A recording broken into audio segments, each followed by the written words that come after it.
What's up? This is Tom. Thanks so much for clicking on this video. I'm so excited to bring this to you. We're going to look at just a ton of Minnesota Twins prospect highlights, show you guys these players in action. As you can see here, I've got my top 10. We're actually going to roll through my entire top 50 and discuss all of these guys. Without further ado, let's just get right into it. Royce Lewis, number 1. Let's go. There was a lot of anticipation surrounding Royce Lewis entering 2022. He'd missed the entire previous year rehabbing from a knee injury, and of course the year before that, the minor league season was canceled, so it had been quite some time since we'd seen Royce in live game action, and oh boy, did he impress out the gates. His first stop at AAA lasted just 24 games. In that stretch, he had a .993 OPS and nearly as many walks as strikeouts. Also looked very nice in the field. It was great, especially because this is a guy who didn't exactly dominate AA back in 2019. He came back with a retooled swing, and when he joined the Twins, he continued to impress. Hit very well, also looked good in the field. Here you see him making a very slick play at shortstop. But he was only up because Carlos Correa had hit the injured list, so the Twins had a tough decision to make as soon as Correa got healthy. They decided to send Royce back down to St. Paul to get some seasoning at some other positions other than shortstop. And he played a little outfield. He played a little third base, as you see here, him making a brilliant throw across the diamond. But he's only down for 10 games. They only sent him down to AAA for 10 more games before bringing him back up. And avert your eyes. We all know it's coming here. Unfortunately, the very first game he was back up with the Twins, he makes this tremendous catch in center field. What a great effort. But unfortunately, it tears his ACL again on the way down. He had surgery on June 22nd. The Twins are hopeful he can be back in July. We'll see. These are his final numbers from 2022. What an output. What at the major league level and the minor league level. You know, brief on both accounts, but man, a brilliant flash from Royce Lewis. He has an exciting future. Unfortunately, the immediate is more rehab, but we will see him again. Brooks Lee, the Twins' number 8 overall pick in last year's draft. Out of Cal Poly, where he played for his dad. He turns 22 in February and is a very well-rounded prospect. I was curious at how he would do in the minor leagues, taking quite a big step up from the Big West, coming into pro ball. And he was amazing. And he ended the year in AA, playing for the Wichita Wind Surge in their playoff run, and looking really good doing so. Altogether in the regular season, he hit .303 with a .389 on base percentage and a .451 slugging in the minor leagues with 20 strikeouts and 16 walks, so nearly as many strikeouts as walks. Going to give you lots of defensive highlights here, some good, some bad, some medium, but I think that's the big question. The bat is a check mark. You can check that off. This guy can really hit. But again, he's very well-rounded. He's a switch hitter, and I'm not sure that he's going to stick at shortstop. But I think he is a playmaker, and he could be an excellent defensive third baseman. I think he has plenty of arm, and again, he makes the plays. I don't know that he has the range and just the pure athleticism for shortstop.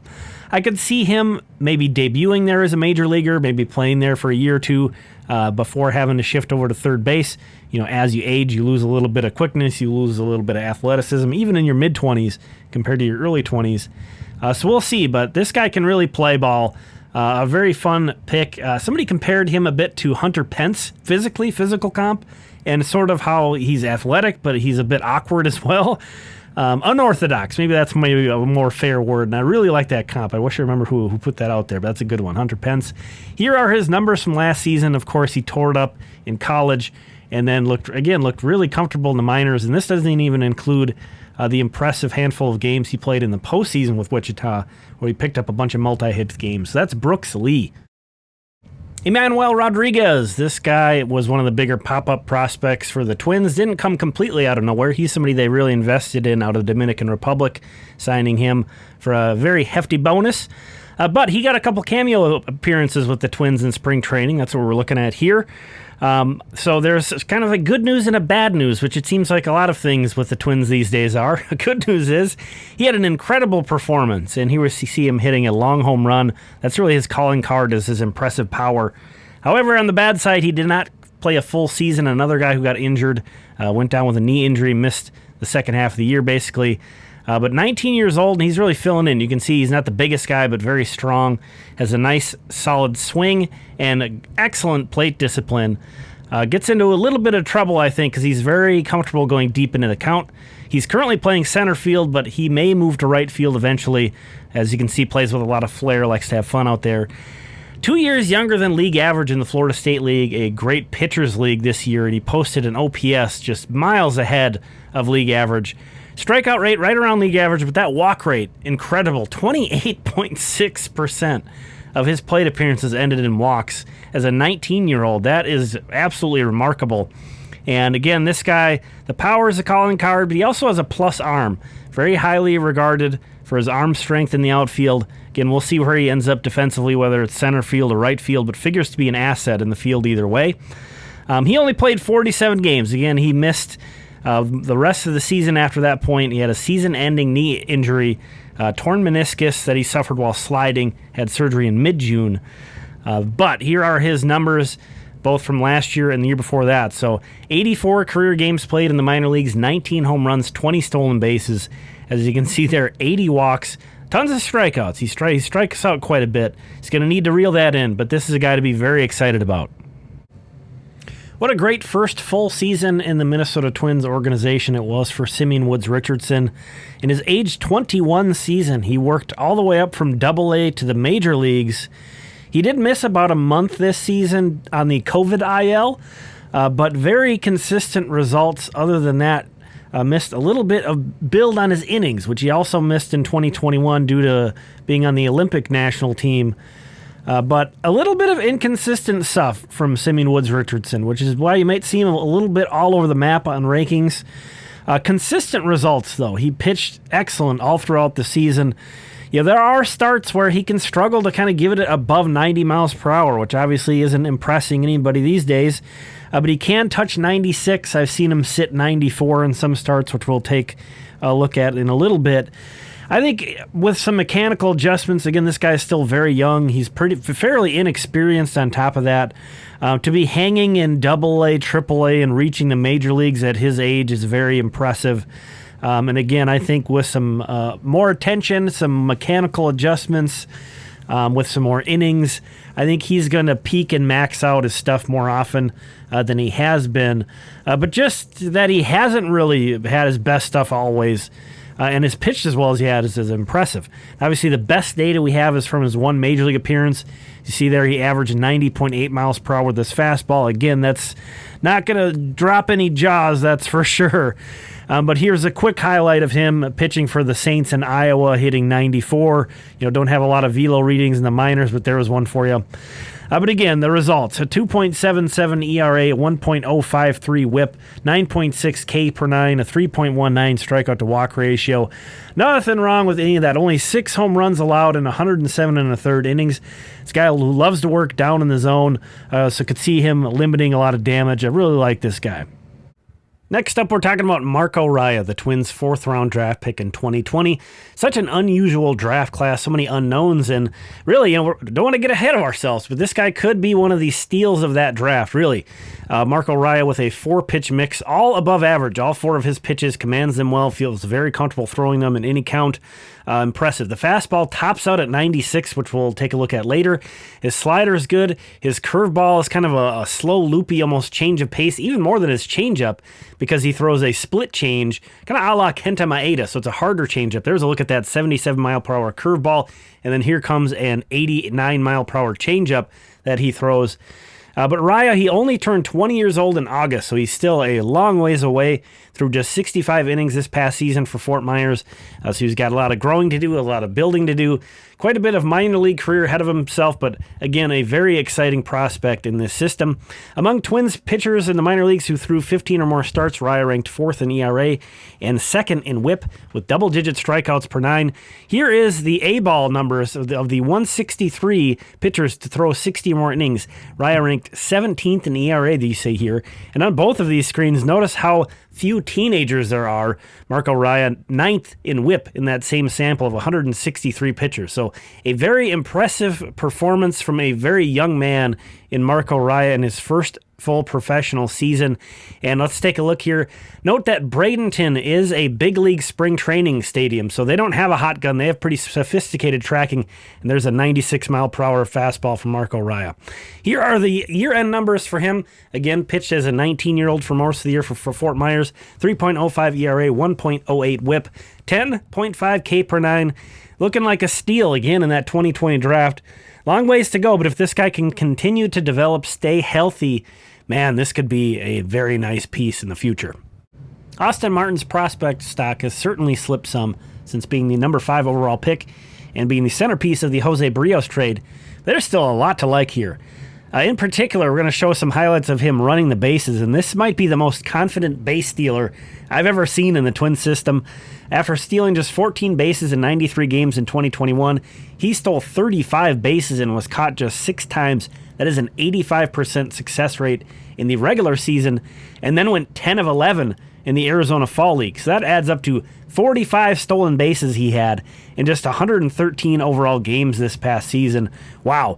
And that's to go with a 368 on-base percentage during the regular season. Not as good as he was last year in that regard, but still impressive. Unfortunately, he doesn't look any more comfortable at shortstop than he did the year before. And maybe that's to be expected. This guy was not a shortstop in college. He's been trying to make it work there in the pro level, and it's just not coming together. He has a lot of the tools. I get why they have him there. As you see on this nice diving catch, he has the athleticism for the position, but just rounding everything out isn't happening quite yet. Could be very good defensively at multiple other positions, however. Now here is his batting stance to his pro career up to this point. Very low hands, bat of the barrel pointed toward the mound. Now he switched that up late in the year to a much more conventional stance, hands a bit higher. Again, just generally more conventional. And wow, the results in the Arizona Fall League are very encouraging. He had the 11th highest OPS. He hit 373 with a 454 on base percentage and a 482 slugging. What an incredibly positive way to end out the regular season for this guy with this monster AFL performance. Such a positive way to roll out of what was overall a frustrating year for Austin Martin. Missed some time due to injury as well. As you can see here, I have highlighted that stolen base success rate, but also take a look at these strikeouts and the walks. This is not a guy that strikes out a whole lot, and he can draw walks, so controls his plate appearances very well. Might not live up to that billing that he once had, but this is still a guy to be very excited about. Edouard Julien has been a pleasant surprise, having a couple of very impressive minor league seasons to date. And he's got power to all fields. We'll talk about in that in a sec. The on-base skills are the calling card, but there you see a walk-off home run for him in Wichita this year. He has 30 more walks the past 2 years than any other minor leaguer. That's just remarkable. But again, power to all fields. As you'll see, here's an opposite field home run. That walk-off was the dead center. Show us a few more home runs from him. He hit 300 with a 441 on-base percentage and a 490 slugging. That's a 931 OPS this year. That on-base percentage was the 5th highest among anyone in minor league baseball with at least 400 plate appearances. That's a sample of over 600 hitters. Unbelievable. And again, it's not just that he gets on base and can work a count. He also has some power. See here his swing. Definitely barrels up a lot of balls. And he broke out in the Arizona Fall League. Led the Arizona Fall League in OPS. Won the AFL Breakout Prospect of the Year. Not sure why he wasn't the MVP, but that's a whole nother video. Anyway, the big questions with him are defensively. I'm going to show you a couple errors he made in the same game here on kind of non-traditional, I would say, plays for a second baseman. Kind of had to go ways on that one, and then on a pickoff play on a I'm not going to make excuses for him, but usually he's very steady. He only had 9 errors all season, so those are 2 of the 9. Steady but unremarkable, I would certainly say. Not a guy who makes a lot of highlight plays, but kind of does what you expect him to do. And after the Twins really moved him around a lot in 2021, see he played some second, but also some first, third, and left field. They really had him settle in at second base this year, and I think that's where they hope that he's going to end up defensively. A lot of it is going to depend on what the Twins need at the time once he's ready, which could be as soon as this year, really, with the way he performed. As you see there, 98 walks this season. Does strike out a decent amount, but man, a 441 OBP. And just look at that AFL line. My goodness. 400 with a 563 OBP, 686 slugging. That's a 1200 OPS. What an incredible year for Edouard Julien. And again, he's going to be knocking on the door of the big leagues. We're going to pause very briefly because I want to shout out all my channel members for supporting this project. This would not have been possible without you. Here are the premium members listed. Channel memberships start at $1.99 a month, and they really help me do kind of big projects like this. Some of the perks include actually getting access to all of these videos early. Some of the channel members have had access to these videos for some of these videos for more than 2 months now, in addition to lots of other stuff. But again, cannot thank you enough. This is sponsored by the channel members. If you're enjoying this video, please leave a like and consider subscribing for more Twins talk here on YouTube. Back into it. This is Jose Salas, the big prospect that the Twins acquired in the Luis Arias trade from the Miami Marlins. A guy that Baseball Prospectus has listed as their 93rd best prospect in all of baseball. Going to take a look at some home runs he hits from the left side, also some swings from the right side. He is a switch hitter. He got a $2.8 million bonus originally from the Marlins after signing out of Venezuela. And at 19 years old, he was the youngest guy to accrue 200 plate appearances in High A by nearly a year, and also nearly 3 years younger than any Twins prospect to accomplish that feat. Again, 200 plate appearances in High A. That's what we're looking at highlights from here, his time in the Midwest League with Beloit. But he did start last season in the Florida State League, of course, such a tough hitter environment, and posted a 776 OPS. That's nearly 100 points above league average. Came up to the Midwest League and struggled a bit in terms of posting his numbers, but still flashed some good athleticism. Here you see him hitting a triple. And after that, he even went to the Arizona Fall League. So this is a young guy who played a lot of baseball in 2022. In the field, he got 39 starts at shortstop, 26 starts at third base, and 25 starts at second base. So this is a guy they had play all over the diamond, primarily referenced as a shortstop, and here's a very Jeter-esque play that he makes there. I think the Twins definitely should continue to play him there, but I wouldn't be surprised. Again, this guy's only 19 years old. He could fill out quite a bit more and might end up at third. Appears to have a pretty good arm on him, so that's good. Another highlight thing of his is he went 33 for 34 in stolen base attempts this past season. Was caught stealing just one time, stole 33 bases. I don't think he's the most fleet-of-foot guy out there, but he seems to get great jumps and just has kind of a knack for snagging bags. Again, that Florida State League slash line really stands out to me. The steals stand out, but 95 strikeouts and 43 walks and 474 plate appearances. Excellent for a guy this young playing this high up. Louie Varland has started his professional career on just a remarkable run of consistent excellence. Worked his way up from Double-A all the way up to St. Paul's hometown to pitch for the Saints, and then up to Minneapolis to pitch for the Twins across 3 levels, made his way all the way up to the big leagues. 29 starts this past year across those 3 levels, never gave up more than 4 earned runs, and in fact has never given up more than 4 earned runs in a single start. 47 starts as a professional. Just, again, consistently excellent and rising to the occasion each time, getting better and better. His minor league numbers are actually better than the numbers he posted in Division II, the NSIC at Concordia St. Paul. So just continues to get better, continues to again, rise to the occasion. No better show of that than in this Major League debut, where he strikes out Aaron Judge for his first career strikeout in Yankee Stadium. Held the Yankees to 1 hit over 5 1/3 shutout innings while striking out 8 batters. What an impressive way to announce his arrival there. And really, it may have gone a bit overlooked because the Twins season fell apart. A lot of people tuned out. But he actually was very solid over all of his 5 starts for the Twins, posting a 3.81 ERA and a 1.23 whip over those 26 innings. Louie Varland, this is a guy the Twins took in the 15th round, and again, cannot stress that enough that he just continues to get better and better and better on his way up, rising to the competition level and continuing to improve. His changeup there you saw, I think in particular, has improved over time. I want to highlight you, though, once this guy got up to St. Paul, got up to AAA, and could see the major leagues, he really smelled blood in the water and dominated and forced the Twins to call him up. Awesome year, back-to-back minor league pitcher of the year for the Twins. Connor Prielipp was the Twins' second-round pick in this most recent draft out of the University of Alabama by way of Tomo, Wisconsin. considered to be a top 10 pick at one point, possibly even the number 1 overall pick of his draft class. Unfortunately, he had an elbow injury, had to have Tommy John. That really derailed his collegiate career. He missed a ton of time. But this guy has a very special slider. Here we're seeing from Baseball America, their scouting report on that. Just a plus pitch, as they put it there. But, 2020, a lost season due to COVID, shut down early from the collegiate side. 2021, he pitched a little bit, but then suffered that injury, and then had Tommy John, missed all of the rest of that season and all of 2022. But as you see here, he was able to participate in the MLB Draft Combine.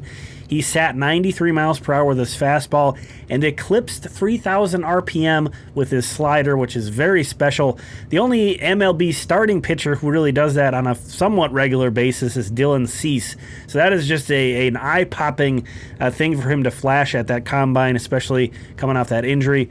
And here are his collegiate stats. Again, not much to go off, just 7 starts, 28 innings, but 47 strikeouts against just 7 walks. Eye-opening. This guy could be a huge difference maker, or maybe he never stays healthy. He's really a wild card, but a fun guy to have in the system. Going to be fun to watch him. He was able to throw in fall instructs for the Twins, but did not make his pro debut this year. We'll be very anxious to see him in 2023. So that closes out the top 10, but there's a lot of prospects to discuss here that are still intriguing. Here are my numbers 11 through 20. We're going to keep rolling through these guys until we hit Yasser Mercedes. And at that point, we're going to discuss a bunch of the guys who played in the short season leagues, the recent international signings, and the recent draftees, all in kind of one bundle, and then roll back into these kind of prospect highlight recaps. So let's get right into that with David Festa. You're looking at David Festa, who the Twins drafted all the way back in the 13th round back in 2021. He's looking like a steal out of Seton Hall. Big, tall, lanky guy you see from the pictures here. He stands at 6'6", and I think he also hides the ball extremely well. So a guy who creates some problems for hitters in that regard just from his physical appearance. But we're taking a look at some highlights here from just a magnificent start he had in the postseason for Cedar Rapids. Striking out 10 batters in this outing over 6 shutout innings, only 2 hits and no walks, just completely dominated in that outing. And something that doesn't show up on his overall stats for the regular season we'll take a look at later. Anyway, his calling card is his fastball. He runs that thing up 97, 98. At times, early in outings especially, it starts to fade a bit as his outings go on, which is somewhat of a concern, but hopefully he can kind of build that up and understand more how to carry that through his outings. Great feel for a changeup in addition to that, and a slider that's coming around as well. Hard to gauge the slider because it could be he's just picking on guys down in A-ball. Maybe he's more of a 2-pitch guy. Time will tell with that. We'll probably learn a lot about that this year. But again, the fastball is definitely a plus pitch for him. This guy works really fast. I enjoy watching David Festa quite a bit. He's going to turn 23 in March. And speaking of that fastball, here are the readings from his time with Fort Myers. So these are Hawkeye TrackMan. These aren't just a radar gun. 97.6. We can round up 98. So that's legit. That's legit velo from Festa. And he's hard to hit. He's hard to pick up. Does not give up a lot of damage. Of the 311 minor league pitchers with at least 100 innings pitched this past season, he ranked 20th in home runs per 9 and 29th in whip. So guy who just does not give up much damage. Really impressive overall performance out of David Festa. And again, a pop-up prospect looking like a steal. This could be a feather in the cap of the Twins. Again, a former 13th round pick. That's David Festa. Matt Wallner hit a home run in the Futures game that was 116 miles per hour off the bat. An exit velo of 116. It was even off of a left-handed pitcher. That was harder than any ball a Twin hit all season. Wow, that was a big moment for him and a wow type of a season for Matt Wallner. He started the year in Double-A, worked his way all the way up to the Minnesota Twins, all the way up to the big leagues. And this was after just a horrible start. There was a legit concern that he might not ever be able to hit Double-A pitching. He strikes out a lot. That was a problem. On his first taste of Double-A, first 16 games, a 40% K rate with a 586 OPS, red flags going off like crazy, but he recovered and was just a monster after that point. Hit 2 home runs the last game of April, and that seemed to be just sort of the turning point. Turned the page to a new month, and this guy was remarkable. Known for his power, but he had the 7th most walks in all of minor league baseball this past season, a .412 on-base percentage, which was the 15th best among minor leaguers, with at least 450 plate appearances. That was a sample of 387 hitters, by the way.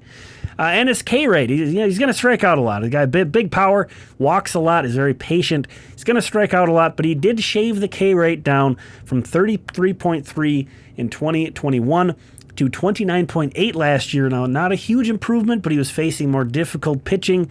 Those are the minor league rates year to year. So an encouragement, especially after that horribly slow start, that he was able to put those numbers up.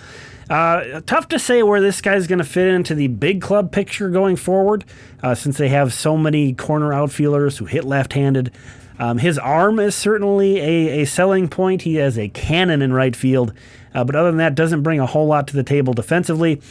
Here are his numbers from last year. You see at those 3 levels, and just wanted to highlight that. In the minor leagues, 97 walks. Yes, he strikes out quite a bit, 170 strikeouts, but 97 walks, comes to a .412 on-base percentage. Really a great year for Matt Wallner. Awesome to see. Here are some highlights of Noah Miller during his time with the Twins in spring training. I was kind of surprised to see him get some looks with them as a 19-year-old early on, and he really looked good. Was very sure-handed at shortstop, looked to have great footwork, a great internal clock. I think this guy's going to stick at the position. And Miller, the number 36 overall pick back in 2021, another Scotty out of Fredonia, Wisconsin. That draft class has really been decimated by trades so far, but Miller's still around, and I'm excited about this guy. After this impressive spring training, he also had a great start to the regular season for the Fort Myers Mighty Muscles. He had an 800 OPS through May as a 19-year-old in the Florida State League. That's very young for the league. That's a very pitcher-dominated league. So that was really eye-opening to me, and I shot him up my prospect list early on. Kind of have mellowed on him a bit since then, since he fizzled as the year went on, but still really excited to see what becomes of this guy. He's still finished with a .348 OBP, thanks to 76 walks in his 108 games played. That is 20 points above league average for the Florida State League, and again, he was 2 years younger than the average Florida State League hitter. So if you kind of take all those things into account, his performance is much more impressive than the numbers stick out. And again, the bottom line is, shortstops are very difficult to find. I think this guy's going to stick at the position. Probably not the most elite of athletes, but again, very motivated to stay at shortstop. And as you see here, that 627 OPS certainly doesn't jump out, but 687 is the league average for the FSL, so take that into account. Also stole 23 bases, so that is Noah Miller. The Twins acquired Ronny Henriquez from Texas in the Mitch Garver trade, and he was one of the younger pitchers in AAA this year. He was 21 to start the season, but he started the year with the Saints anyway, and it kind of showed. He struggled. He had a 7.45 ERA over his first 10 outings, but a 4.45 ERA over his final 14 minor league outings, and earned the promotion up to the big leagues. Thanks to that nice turnaround there. Not a very big guy, especially for a pitcher. You see here on a mound visit, listed at 5'10". That might be slightly generous, as Elliot Soto, who's standing shoulder to shoulder with him, listed at 5'9". But either way, not a big guy on the mound, not a huge mound presence, but can get it done for sure. Again, really turned things around after a slow start, made his major league debut, and with the Twins was very slider heavy. 46.4% sliders during his time with the Twins, and actually his second most used pitch was his changeup at 29.3. So not a ton of fastballs. He did top out at 95 with this fastball, so there's some life there. He sat 93.3 miles per hour during his time with the Twins. But again, really focusing on those secondaries, a guy who pitched in long relief during his time for the Twins. And a big red flag for him from last year was his 1.8 homers per 9 in the minors. I have that highlighted there. But then look at those numbers for the Twins. Only 3 outings, only 11 2/3 innings, but a 2.31 ERA and 0.94 whip. Would like to see some more strikeouts, but still an encouraging start for Ronny Henriquez. Up next is Misael Urbina, the center fielder here, making a great diving catch. That's such a tough play coming in Beautiful catch by him, though. Limited highlights available from him from this past season. He had visa issues that prevented him from starting his season until late June. So he only played in 63 games, and of course there's very few games broadcast in the Florida State League. So in this particular series, he didn't hit much, but here's a bunch of defensive highlights you'll see from him. But he's a 20-year-old out of Venezuela that the Twins signed originally to a $2.75 million contract. Signing bonus. When he's doing well, he's looking very smooth and effortless out in the outfield, but when it's not going so well, it's looking a little bit more nonchalant to the point of it's a detriment or maybe sloppy even. But, it's kind of a question on where he ends up defensively, whether he's going to stick in center or move to a corner. Seems kind of more likely he'll move to a corner. But the good news is not in this series, but he hit much better this year. And here we'll show him on a double steal. There he was coming home from third on that one, stealing home. Kind of a fun thing you see down in low minors sometimes. But even with all that missed time, he was in the top 20 in doubles for the Florida State League. Had 16 doubles in that short sample, and he was actually 21st in slugging percentage among the hitters who had 200-plus plate appearances. He had a 585 OPS in 2021 and hiked that all the way up to 741 during his time with Fort Myers last year. Lots of extra base hits for only 50 games. This guy's got great bat speed, and so that is a big plus from him from this past year. That's Misael Urbina. We're going to jump back into those highlight packages in just a moment here, but I want to talk about some names that there's not a lot of highlights out there. There are no broadcasts for these guys' games, but really key, exciting prospects in this Twins system.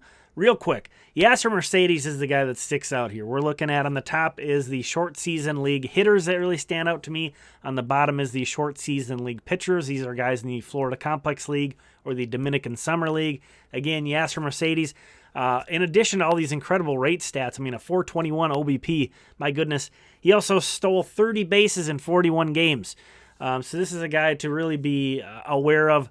Definitely the name that sticks out the most on this. But Jose Rodriguez, want to mention him, the Twins Daily short season hitter of the year last year. He led the Dominican Summer League with 13 home runs in just 55 games played. Very impressive there. Cesar Lares, the left-hander, 19 years old, had a great year, a 37.6 K percentage. I think he had over 13 K per nine down there. Very impressive. But Miguel Olivares was the guy who took home the Twins Daily short season pitcher of the year honors. An impressive season for him. You'll feel free to pause there if you want to take a look more at those numbers. Again, want to keep it moving along. In January, the Twins actually brought in a new class of international signees, and they had 3 of the top 25 guys out there, according to Baseball America's ranks I've got listed there. And for kind of a quick snapshot scouting report on those guys, you can see that takeaway on the far end there. But, these guys, all of them being recent signees, only 16 years old, so miles away. But they're certainly guys to be aware of, guys to be excited about down the road. And then, of course, the recent draftees. We did talk about Brooks Lee and Connor Prielipp already, those being very high-profile guys. There is a lot more information out on them. But here's the rest of that class, kind of how far they made it. Kind of a fun fact about this class. If somebody were to ask you, who is the guy that made it the furthest up from this class, you'd say, well, it was Brooks Lee, obviously. He was the first-round pick. He made it all the way to Double-A. No, Dalton Sheffield, actually the 10th-round pick. The Saints ended up needing a middle infielder at the end of the year. He got called up all the way up to St. Paul, just sort of as an emergency fill-in. He had an 855 OPS in 14 games for them. So that was a really fun late-season development in the minor leagues. And then the guy in the bottom there, I want to just another name to sort of keep in the back of your mind. Christian McLeod was a guy they took in the 5th round back in 2021. He was injured all last year. We didn't get to see him. But again, just another name to be aware of and to look forward to this upcoming year. Matt Canterino is so much fun. This is one of my favorite guys to watch play in the entire system. He's got a really quirky delivery. He's a really quirky guy, a really fun guy, a guy who's very self-aware. In addition to that quirky wind-up, he does this Canterino K-sprint is what I call it. If he ends an inning with a strikeout, he sprints off the mound and hops over the baseline. It's just really animated at times out there. And again, just a really fun player. But unfortunately, he just cannot stay healthy. The Twins were really careful with him this past season, but it didn't really have any difference. He got injured. He had to have Tommy John in August, so we're not going to see him probably until then at the earliest of this upcoming season, unfortunately.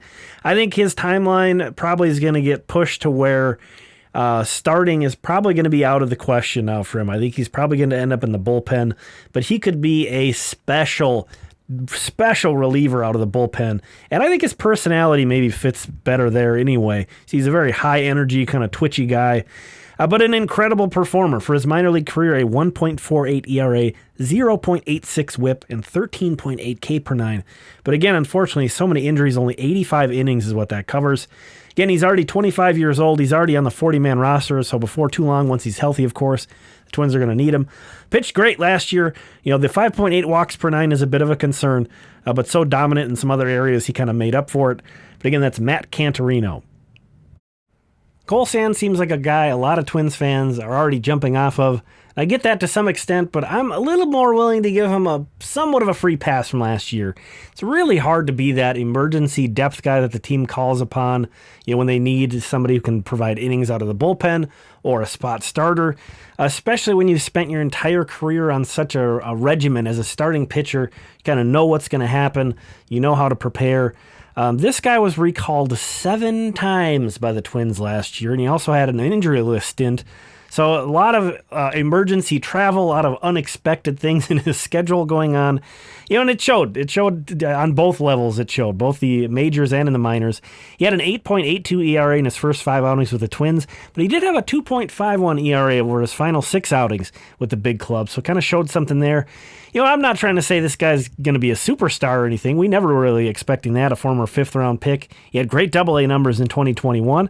I'm just saying, don't totally give up on this guy.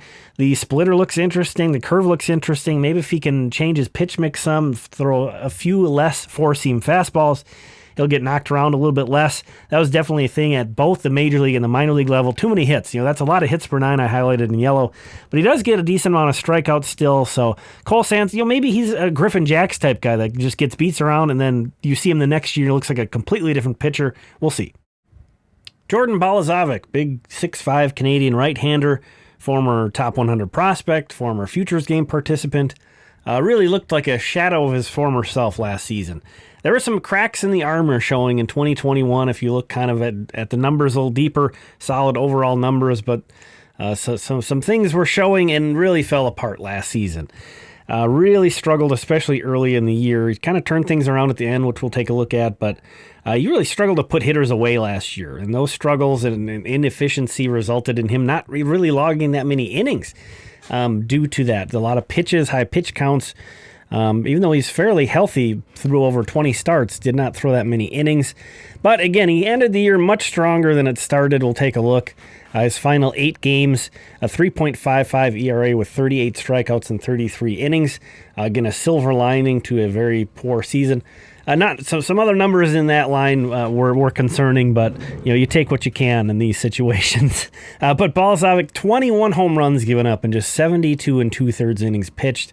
But this is still a guy who's got some good stuff. Still a guy who pretty consistently threw 96.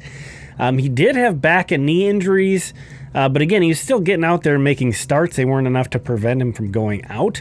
21 starts and 23 appearances last year. So, if there's some hope, I guess the hope is that those injuries were preventing him from finishing off pitches, and maybe we see a new-look Balazovic this season. All right, so that was the top 20. Here you're seeing numbers 21 through 30. A couple guys we already mentioned in the draft section that we'll skip over on the highlights are Tanner Schobel, who was the Twins' sandwich pick, in the Comp B pick in between the 2nd and 3rd rounds, number 68 overall, an infielder out of Virginia Tech. And then also number 25, Andrew Morris, their 4th-round pick out of Texas Tech, a right-handed starting pitcher. But let's get right into Yunior Severino highlights. Yunior Severino broke his thumb and missed 2 months. He broke it on opening day and missed 2 months. He was still the Twins Daily Minor League All-Star at third base because of his insane performance this past year. 398 on-base percentage and a 572 slugging in 46 games with the Cedar Rapids Colonels, you see here. Not added to the 40-man roster this offseason, but also went unselected in the Rule 5 draft, thankfully. I think this guy's really fun, kind of underappreciated. in the system, moved up to Wichita, where he had an 834 OPS there in 37 games, which is above the Texas League average of 772 pretty comfortably. Went from playing mostly second base with the Colonels to playing mostly third base with Wichita. This is a guy who was originally signed out of the Dominican Republic by the Atlanta Braves. They had to void his contract. The Twins signed him, if you remember that whole saga. But 23 years old still. Again, I think this is a really fun player in this system. Plays second base, plays third base, as you see here, as a switch hitter. He's a little bit more all or nothing from the right side, but man, you can see when he gets into him. Whew, a little bit more of a complete hitter, a little bit more of a all fields approach from the left side. But that's pretty valuable, being able to switch hit for sure, and the bat flip skills are definitely there. You see 19 home runs in 83 regular season games. He added a 20th in the postseason as well. The 91 strikeouts are a bit of a concern for that amount of plate appearances, but a 370 on-base percentage. Nothing wrong with that. Alejandro Hidalgo, this is the guy the Twins got from the Angels in the Gio Urshela trade. 19 years old, turns 20 in May, right-handed Venezuelan pitcher. This guy really put himself on the map in terms of prospect status. In the early going in the Cal League this past season, was very impressive in his first 5 outings.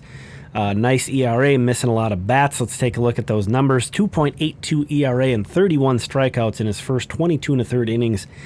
We'll take a look at the year-end numbers. Didn't quite keep that up, unfortunately, and there are some questions with the health. There are some questions with the velo, but he touches 96 miles per hour, and both of his curveball and his changeup are getting good reports on the potential of those two pitches. But again, there's some question marks. He has a screw in his elbow from back in his amateur days. And, there were some questions on the fall instructs when he was with the Angels, how hard he was pitching. Apparently his velocity was down. Some of these numbers are very exciting, but we'll see what 2023 has in store. Either way, this looks like a pretty intriguing pitcher to add to the system. Catching is not currently an area of organizational strength for the Twins, but this guy may be changing that some. We'll see. He could be a breakout guy. Noah Cardenas, here he has taken a 9-pitch plate appearance. Show you that. He also steals a base. That'll be in here as well. But Noah Cardenas, the Twins' 8th-round pick out of 2021 from UCLA, a catcher who was getting it done on both ends, really, for Fort Myers last year. Spent his entire season with the Mighty Muscles. And among the 109 qualified hitters in A-ball, he was 5th in walk percentage and 5th in on-base percentage. He had more walks than strikeouts. That's always impressive to see here. You see him swiping a base.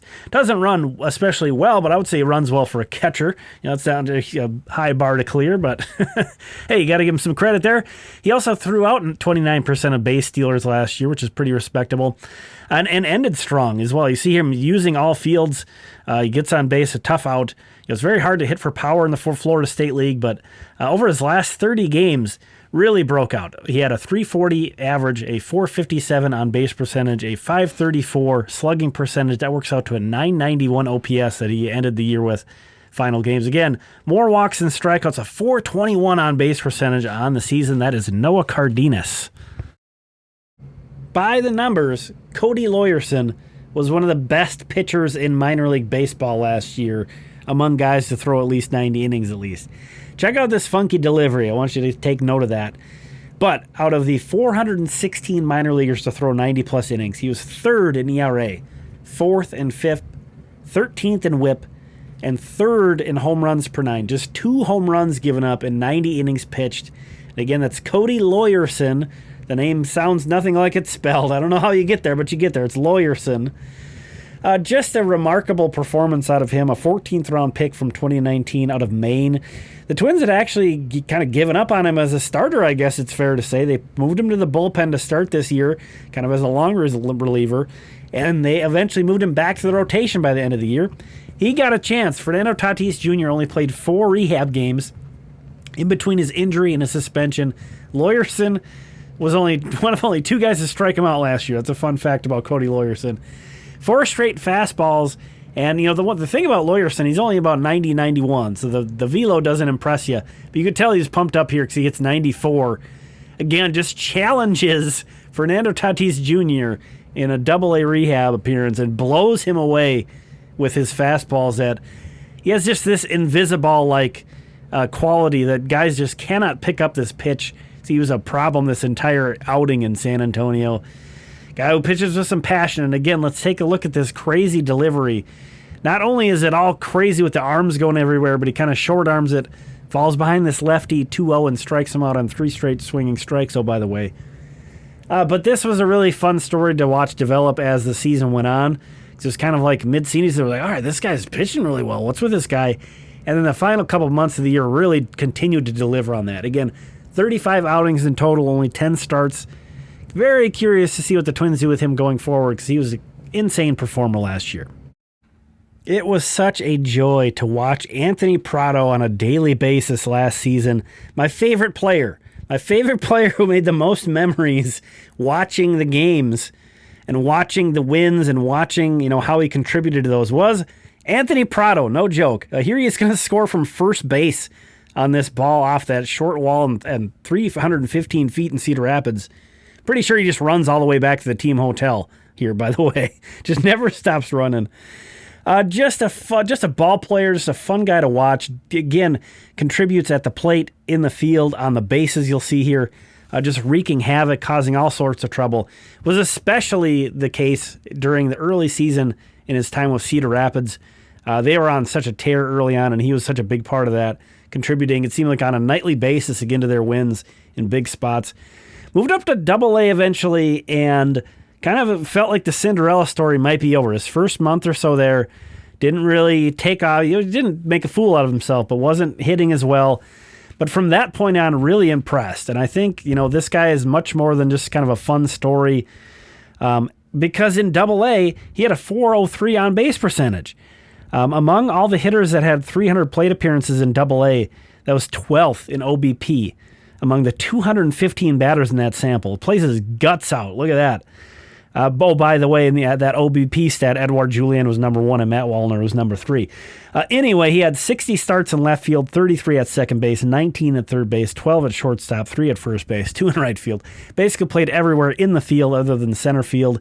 Makes this catch up against the wall. Very limited outfield experience. This was in the 9th inning of a no-hitter that he saves. Also a close game, oh, by the way.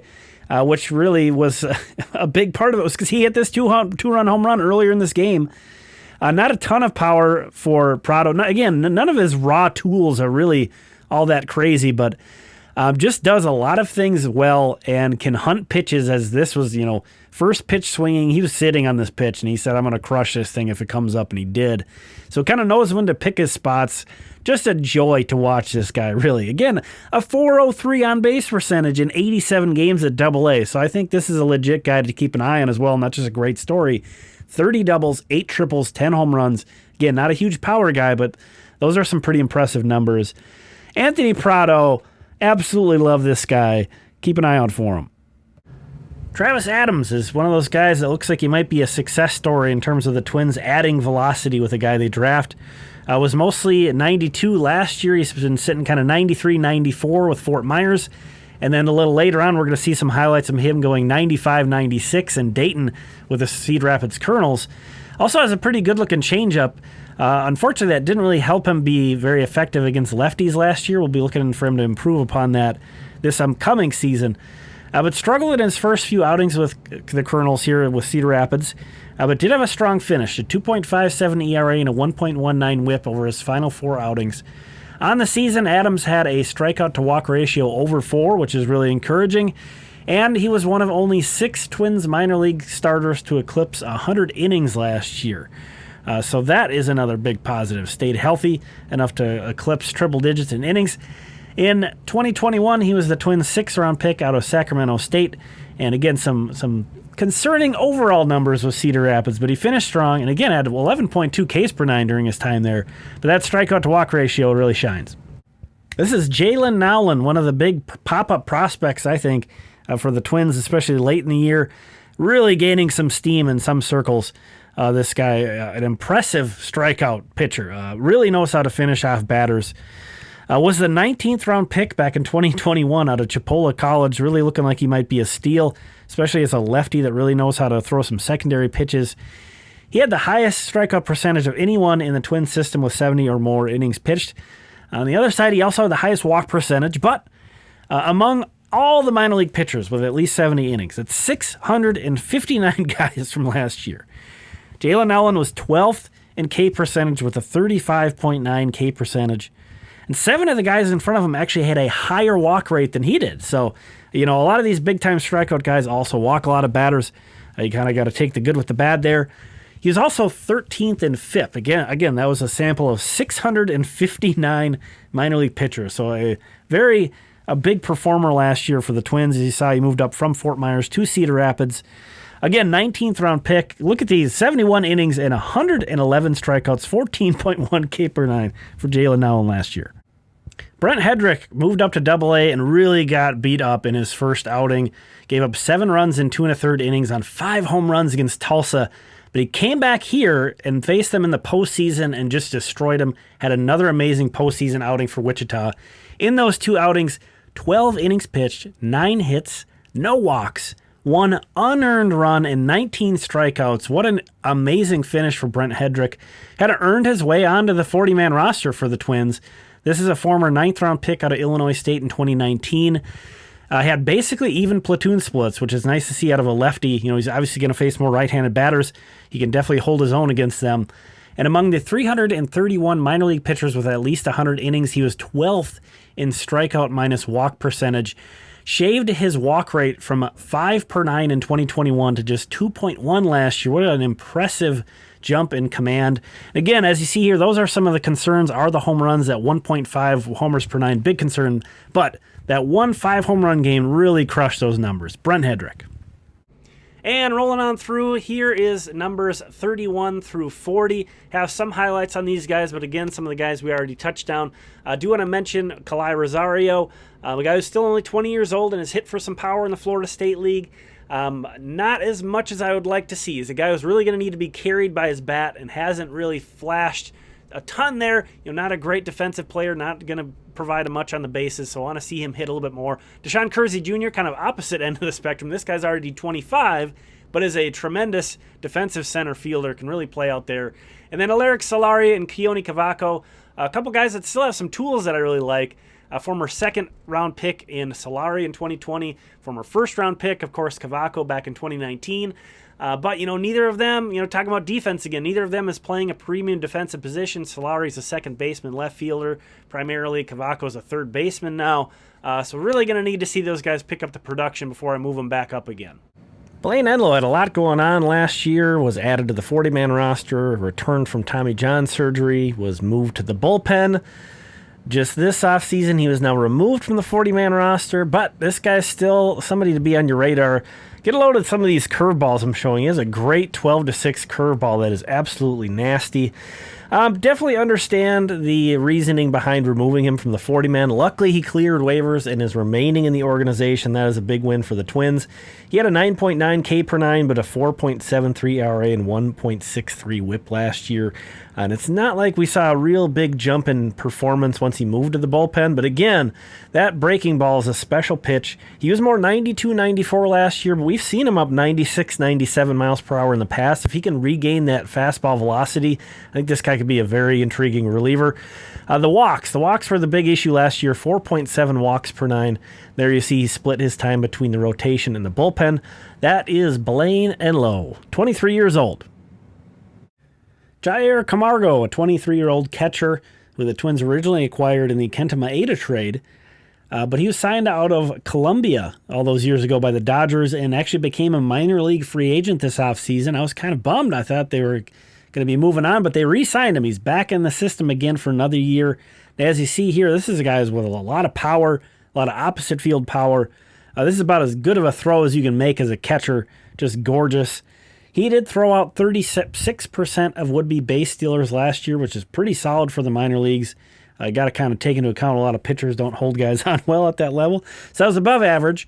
And again, a great opposite field power. He is really good at just elevating the ball. 18 home runs in just 77 games played. 2 home runs in the Texas League Finals here against the team of his former org, the Tulsa Drillers, the Dodgers AA affiliate. And kind of what really endeared me to Camargo was watching his home run trot develop throughout the year. And the best home run trot in the system, perhaps the best home run trot in all of minor league baseball. He's got this great little look up and shake his head thing going on. A lot of pointing. But the juke step here, coming around to third, is sort of what really gets me every time. Every time. I love it. He's got this big kind of skippy handshake he does with the third base coach. Some more pointing. It's just a very well choreographed and put together thing. Camargo, again, impressive opposite field power. You see the bat helicopter there. Moves around really well for, a guy. You kind of take a look at him, you might not think he has much of agility. Again, I just really enjoyed him. He's really demonstrative out there. He's really animated out there. I think he really communicates with his pitchers really well.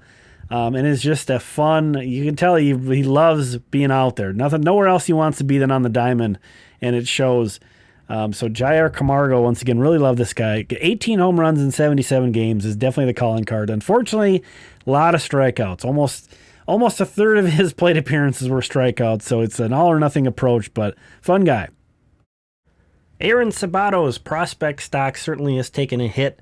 The former first-round draft pick back in 2020 of the Twins, 27th overall. But this guy still has big boy power. That power is showing up. 38 home runs in his last 144 games played. That's since August of 2021. 38 homers in 144 games. He's one of the only Twins prospects that eclipsed 20 home runs last season. But again, there's some good, but there's a lot of things to be concerned about as well. In 23 AA games, he hit 179 with a 283 on base percentage. Decent 405 slugging, but some of those other numbers are pretty concerning. On the season, he had a 31.8 K percentage, and 3/4 of that was spent in high A. So here we're seeing him with a walk-off grand slam for Wichita. A streaky guy, and man, when he's on fire, he's just crushing everything, but he also has long slumps. But here are his numbers on the season. You see there the 22 home runs in 103 games, very nice, but 142 strikeouts and a 215 batting average with only a 336 OBP doesn't really make up for that. And then numbers 41 through 50. This is the first time I have done a Twins list this deep, so I'm sure I'll do a better job next time, basically, is what I'm trying to mention there. But again, some guys we've already talked about in that kind of short season international signings, draftees. Ben Ross, a fifth-round pick from last year. But a couple guys, if you watched the highlight packages, almost daily, there's a highlight package I publish on this channel, and Michael Hellman and Chris Williams were in those a ton. A couple guys who had a lot of success in AAA and AA last year, but both of them 26 years old already, so not a whole lot of room to project them out. But Hellman had 20 homers and 40 steals last year in the minors. Chris Williams hit 28 home runs. A chance, if things happen at the big league level, some injuries happen, doors open, we might even see those guys with the Twins next year. They'll be in AAA knocking on the door. Another guy I want to mention is Byron Chiriot, who came over in the Luis Arraez trade as well. So certainly some interesting names here. Don't have any highlights for those guys, but did want to mention those, put those out there. Let me know what you think of all that. Again, just want to really make sure, I can't say enough, thank you so much to all of the channel members. The premium channel members are listed here. These folks basically sponsored this piece of content. If you enjoyed this video, please leave a like. If you want to see more stuff like this, subscribe. Anyway, thank you so much for watching this video. I really appreciate it. I know this was a really long one. If you made it this far, you are amazing. We'll talk again soon.